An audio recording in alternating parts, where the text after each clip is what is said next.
जोहार दोस्तों, स्वागत है आपका अपना यूट्यूब चैनल स्टडी विद जय में। आज हम लोग देखेंगे आकांक्षा जो एग्जाम हुई थी कल, तो उसका आंसर की देखेंगे मैथमेटिक्स का कि कितना आंसर सही होता है। तो आप लोग जल्दी जल्दी से इसको मिला लीजिएगा। एक्चुअली इसका मैंने पहले ही सोल्यूशन कर रखा है, तो अब बस आज हम लोग जो है केवल इसका ऑप्शन को टिक करेंगे। सोल्यूशन करेंगे तो बहुत ज़्यादा टाइम लग सकती है, इस कारण से आज हम लोग सोल्यूशन का केवल आंसर देखेंगे। तो आप लोग जल्दी जल्दी मिला लीजिएगा। तो फर्स्ट क्वेश्चन का आंसर हो जाएगा, अगर इसको सॉल्व कीजिएगा तो ऑप्शन नंबर 3 करेक्ट आंसर हो जाएगा, यानी कि 15। यदि a plus B plus C बराबर 13 तथा A square plus B square plus C square equal to 69 हो तो A B plus B C plus C A क्या होगी। अगर इसका मान 13 और इसका मान 69 है, तो इसको अगर सॉल्व करेंगे ना तो इसका वैल्यू आ जाएगी 50 आएगी ऑप्शन नंबर 1 के साथ। तीन संख्याओं का अनुपात 3:4:7 है और इसका गुणनफल है 18 1 44। तो इनमें किसकी संख्या, इनमें सही ऑप्शन क्या हो जाएगा, ऑप्शन नंबर 3 हो जाएगा 18 24 और 42। सॉल्यूशन करिएगा तो हो जाएगी, आप लोग घर में मिला लीजिएगा। ए तथा बी मिलकर किसी कार्य को 8 दिन में समाप्त कर सकते हैं, बी तथा सी मिलकर इसे 12 दिनों में समाप्त कर सकते हैं तथा सी एवं ए दोनों मिलकर इसे 15 दिनों में समाप्त कर सकते हैं। सी अकेला इस कार्य को कितने दिन में करेगा, अकेला सी कितना दिन में करेगा। सही ऑप्शन हो जाएगा, अगर सॉल्व करिएगा एलसीएम लेकर के तो इसका आंसर आएगा 80 आएगा, यानी ऑप्शन नंबर 4।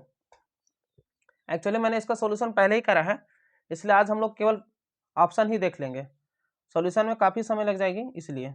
यदि 12 तथा 42 का लाशा यानी एलसीएम m प्लस 4 है तो m का मान क्या हो जाएगा, ऑप्शन नंबर 3 हो जाएगी 8। यदि अल्फा बीटा ब्रैकेट है alpha greater than beta comma p x equal to x square minus 5x plus के शून्यक है तथा alpha minus beta equal to 1, तो के का मान क्या हो जाएगा। इसको सॉल्व करेंगे ना, इसको सॉल्यूशन करिएगा तो ऑप्शन नंबर 4 आएगा, यानी कि 6 आंसर।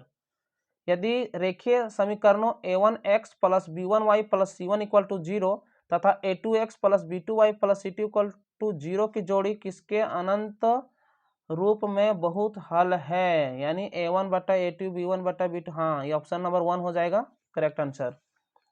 यदि दो सदृश त्रिभुजों के परिमाप 40 सेंटीमीटर तथा 50 सेंटीमीटर है तो प्रथम तथा दूसरे त्रिभुजों के क्षेत्रफलों का अनुपात क्या हो जाएगा। अनुपात क्या हो जाएगा, दो त्रिभुज समरूप त्रिभुजों के क्षेत्रफलों का अनुपात उनके संगत भुजाओं वर्गों के अनुपात के बराबर होती है। तो इसको अगर ऑप्शन करिएगा ना तो ऑप्शन नंबर आएगा 4 16 अनुपात 25 आएगी। त्रिभुज एबीसी की भुजाओं के मध्य बिंदु को जोड़कर त्रिभुज पीक्यूआर बनाया गया है। त्रिभुज पीक्यूआर तथा एबीसी का क्षेत्रफल का अनुपात क्या हो जाएगा, 1:4 हो जाएगा। 90 यदि cot theta equal to B by A तो cos 0 plus sine 0 divided by cos 0 minus sine 0 का मान क्या हो जाएगा, बी प्लस ए थीटा है ना। अच्छा चलो थीटा ही है b plus a divided by b minus a, option number 4। पहली 10 विषम पूर्णांकों का माध्य क्या, पहली 10 1 plus 2 plus dot dot dot 10, इसका निकालना माध्य क्या हो जाएगा, ऑप्शन नंबर सेकेंड 10 आएगा। किसी त्रिभुज एबीसी की भुजा AB का मध्य बिंदु D है तथा AC का मध्य बिंदु E है तथा DE 4 है तो भुजा BC की लंबाई क्या हो जाएगी। त्रिभुज ABC और AB का मध्य बिंदु D है, AC का मध्य बिंदु E है। इसको सॉल्व करिएगा तो आंसर आएगा 8 आएगा।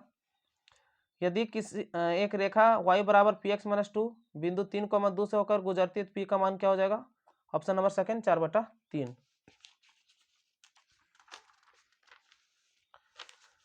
शून्यकों -5 तथा 4 वाले बहुपदी है, ऑप्शन नंबर 3 हो जाएगा एक्स स्क्वायर माइनस एक plus x minus 20। 10 5 degree into 10 25 degree 10 45 degree into 10 65 degree into 10 85 degree का मान हो जाएगा 1, ऑप्शन नंबर 3। निम्न में से कौन समीकरण 2x प्लस 3y बराबर 5 का हल नहीं है, ऑप्शन नंबर 4 हो जाएगा, x बराबर 1 y बराबर 7। c का वह मान जिसके लिए समीकरण X square plus B X plus C बराबर 0 के बराबर मूल है, option number second B square बटा 4 है। अगला क्वेश्चन है क्रम √2 √8 √18 डॉट डॉट डॉट का 10वां पद कौन सा होगा, ये तो एपी से है, इसका आंसर हो जाएगा √200, ऑप्शन नंबर सेकेंड। यदि k plus 2 4k minus 6 3k minus 2 किसी समांतर श्रेणी के लगातार 3 पद है तो k का मान क्या हो जाएगा। सॉल्व करेंगे तो ऑप्शन नंबर 3 यानी 3 आंसर आएगा इसका। दो समांतर श्रेणियों के बराबर सार्वंतर है। अच्छा, दो समांतर श्रेणी सार्वंतर भी दोनों का बराबर है। इनमें से किसी एक का पहला पद 3 तथा दूसरा पद 8 है तो इनके दो पदों का अंतर क्या हो जाएगा, इनके दो पदों का अंतर ऑप्शन नंबर 4 हो जाएगा, यानी कि 5 हो जाएगा। यदि बिंदु a, 0, 0, b तथा a, x संरेखीय है तो 1/a 1/b का मान क्या हो जाएगा? इसका सॉल्व करने पे आएगा 1 आएगा, ऑप्शन नंबर सेकेंड। किसी बाह्य बिंदु Q से वृत्त पर स्पर्शिका की लंबाई 24 है तथा Q की दूरी 25 सेंटीमीटर, वृत्त की त्रिज्या हो जाएगी। अच्छा देख लेते हैं, ऐसे है ना। किसी बाह्य बिंदु Q, चलिए इसको Q ले लेते हैं, स्पर्श रेखा यानी यहाँ से 24 है और केंद्र की दूरी यहाँ से यहाँ 25 है, तो इसका क्या हो जाएगा? सही आंसर सॉल्व करेंगे 7 सेंटीमीटर आ जाएगा, ऑप्शन नंबर 1। पाइथागोरस थ्योरम लगा देंगे। अल्फा, बीटा और गामा बहुपद 2x³ - 5x² - 14x + 8 के शून्यक है, तो alpha beta plus beta gamma plus gamma alpha का मान क्या हो जाएगा?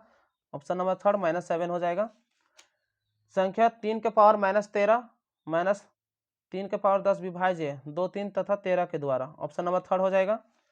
10.5 सेंटीमीटर त्रिज्या वाला एक वृत्त का तिरछखंड का कोण 60 डिग्री है, तो तिरछखंड का परिमाप होगा, तिरछखंड का परिमाप 11 सेंटीमीटर, ऑप्शन नंबर 4।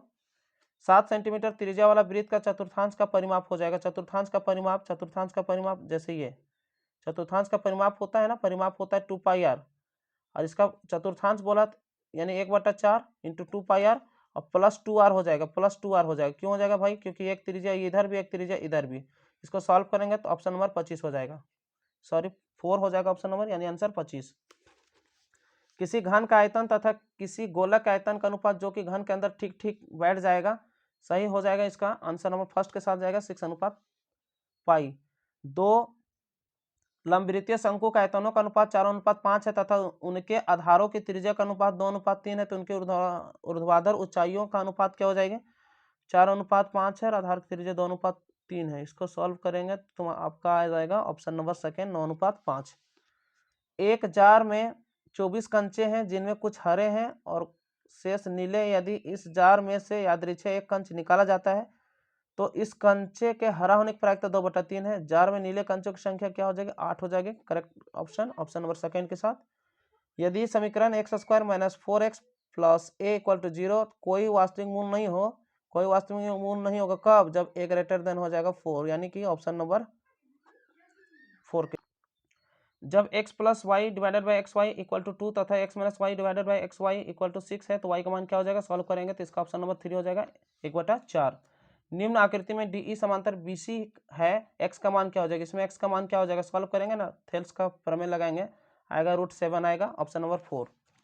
यदि sin थीटा - cos थीटा = 0 तो sin का पावर 4 थीटा प्लस cos का पावर 4 थीटा का मान क्या हो जाएगा? 1/2, ऑप्शन नंबर 1।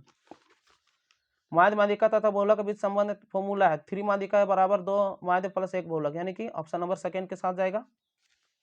किसी समचतुर्भुज के विकर्णों की लंबाई 8 सेंटीमीटर 6 सेंटीमीटर है। समचतुर्भुज के प्रत्येक भुजा की लंबाई कितना हो जाएगी? प्रत्येक भुजा की लंबाई हो जाएगी 5 सेंटीमीटर। सोल्यूशन करिएगा तो इतना ही आएगा। 2 tan थीटा / 1 - tan² थीटा का मान क्या होता है? इसको सॉल्व करने पाएगा tan theta, tan 60 degree, option number third.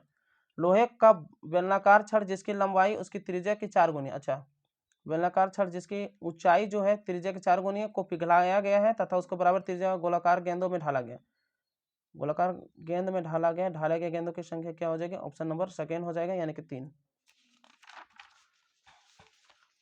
ए तथा बी त्रिज्या वाले 2 सकेंद्रीय वृत्त दिए गए हैं जिनमें a > b है। सबसे बड़े वृत्त की जीवा जो छोटे वृत्त को स्पर्श करती है, option number second a² - b²। a cos theta plus b sin theta 0 तथा 0, a sin theta - b cos theta बिंदुओं के बीच की दूरी क्या हो जाएगी? सॉल्यूशन करिएगा तो यहाँ से दूरी सूत्र, तो इसका आंसर आ जाएगा option number second √a² + b²।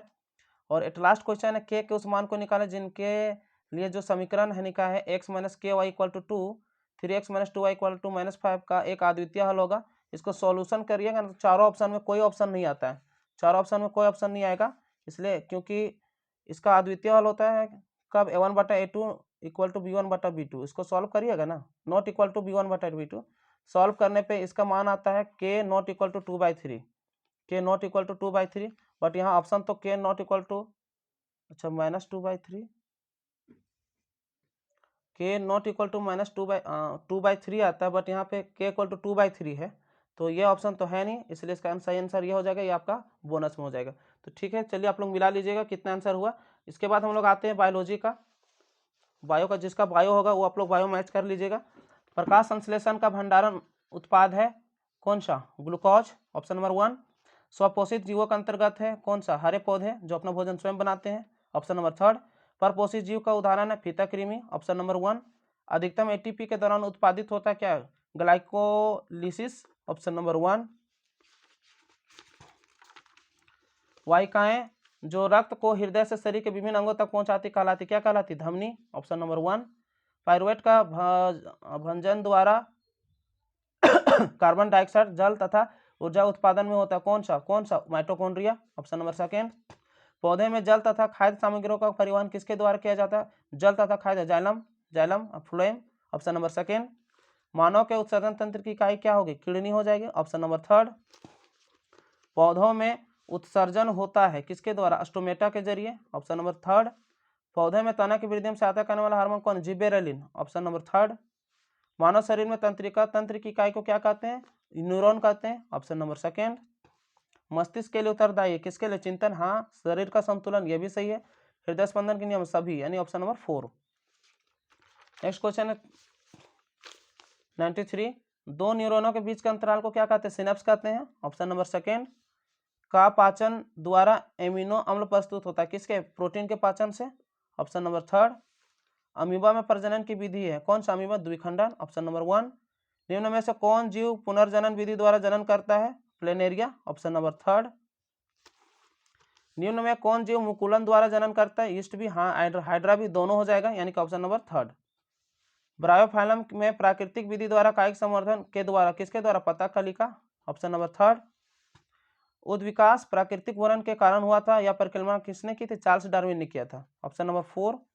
किसी फूल के एथर में होता है परागकण होता है, ऑप्शन नंबर 4। निम्न में से कौन आवश्यक रूप से ना कैंसर जन्य और ना ही किसी प्रकार के कैंसर का कारण है? सही ऑप्शन हो जाएगा हवा व कैफीन, ऑप्शन नंबर 2। यदि हवा में अचानक परागकण, कवक बीजाणु तथा धूलकण की मात्रा वृद्धि पाए तो निम्न में से कौन समस्या बढ़ सकती है? सही आंसर हो जाएगा अस्थमा। मानव में त्वचा कैंसर का प्रमुख कारण सूर्य से निकलकर हुआ क्या? कौन सा विकिरण? पराबैंगनी किरण, ऑप्शन नंबर 4। परितंत्र में खाद्य श्रृंखला निम्न में से कौन संगठित करता है? घास, बकरी तथा मानव, ऑप्शन नंबर 2। निम्न में कौन प्रभाव जल प्रदूषण का परिणाम है? सुपोषण, बहरापन, विषुष्मयन, ब्रोंकाइटिस। जल प्रदूषण का परिणाम सुपोषण हो जाएगा, फर्स्ट ऑप्शन। कबूतरों में पाया गया 9 वायु की थैली में से आता कीर्ति किसको? शरीर को हल्का करना, हाँ। यह भी उड़ते समय ऑक्सीजन का प्रबंध, हाँ, यानी कि ऑप्शन नंबर 3। पक्षी तथा चमगादड़ के पंख जैसे अंग विवेचित होते हैं समजातीय के रूप में, विषम जाति हो जाएगा, ऑप्शन नंबर 2। जीवित जीवों के संरक्षित सभी ट्रेसों को क्या कहते हैं? जीवाश्म कहते हैं, जीवाश्म, ऑप्शन नंबर 4। इसके बाद आते हैं जल की अधिक हानि को रोकने हेतु ऊँट का सामर्थ्य का कारण है श्वेत रक्त कण का बड़ा होना, शरीर में बहुत संवेद ग्रंथि होना, मल तथा मूत्र में बहुत कम पानी होना, कुबड़ का पानी भंडारण करना, ऑप्शन नंबर 4। समजातीय अंग निम्न में से कौन लक्षण दर्शाता है? कार्य में अलग परंतु उभयनिष्ठ उत्पत्ति, ऑप्शन नंबर 1। निम्न में कौन ही आहार के लिए अंतरजातीय संघर्ष है? तालाब में रोहू मछलियों में संघर्ष, ऑप्शन नंबर 3। हीमोफीलिया पर जीन का उत्परिवर्तन के कारण होता है एक्स गुणसूत्र, ऑप्शन नंबर 1। सबसे अधिक गैर पारंपरिक स्रोतों में से एक है सौर ऊर्जा, सही आंसर हो जाएगा, ऑप्शन नंबर 1। ऊर्जा का परंपरागत स्रोत का एक उदाहरण है बायोगैस, जिसे प्राप्त किया जाता है जीवद्रव्य से, पवन से तो होगा नहीं, जीवाश्म से होगा ना, बायोगैस पूछा है जीवद्रव्य से। के भारी परमाणु का केंद्रकीय विखंडन द्वारा उत्पादित ऊर्जा नाभिकीय ऊर्जा होता है किसके द्वारा? Uranium, option number 1। अगला क्वेश्चन है हाइपर स्ट्राइकोसिस होने का कारण है वायु गुणसूत्र, ऑप्शन नंबर 2 के साथ। पारितंत्र के जैविक घटक कौन है? पौधे भी हैं, माइक्रोब भी, प्राणी, यानी कि सभी हो जाएगा, ऑप्शन नंबर 4। अगला क्वेश्चन हम लोग आते हैं किसी पारितंत्र में जीव अपने संपोषण के लिए प्रत्यक्ष या परोक्ष रूप से निर्भर होता है किसके ऊपर? उत्पादकों के ऊपर, ऑप्शन नंबर 1 के साथ। मानव शरीर में सबसे संतुलित वृद्धि का प्रबंधन कार्बोहाइड्रेट, प्रोटीन तथा वसा का उपापचय होना चाहिए का नियंत्रण हार्मोन के द्वारा कौन सा हार्मोन? थायरोक्सिन, ऑप्शन नंबर 2 के साथ। और एक लास्ट क्वेश्चन है अग्न्याशयी रस में रहने वाले एंजाइम है कौन सा? ट्रिप्सिन और लाइपेज, ऑप्शन नंबर 1 के साथ। तो इस तरीका से आपका ये जो बायो है ये भी कंप्लीट हो जाती है मैथ्स का, इसका पहले मैंने करा। और बायो भी कंप्लीट हो जाती है। तो आप लोग मिला लीजिएगा कि कितना आंसर आपका सही हो रहा है। और अगर वीडियो पसंद आई तो वीडियो को लाइक और सब्सक्राइब करना ना भूलिएगा। और हाँ, अपने फ्रेंड के पास इस वीडियो को जरूर शेयर कीजिएगा। मिलते हैं हम लोग नेक्स्ट वीडियो जिसमें मेंटल एबिलिटी के साथ।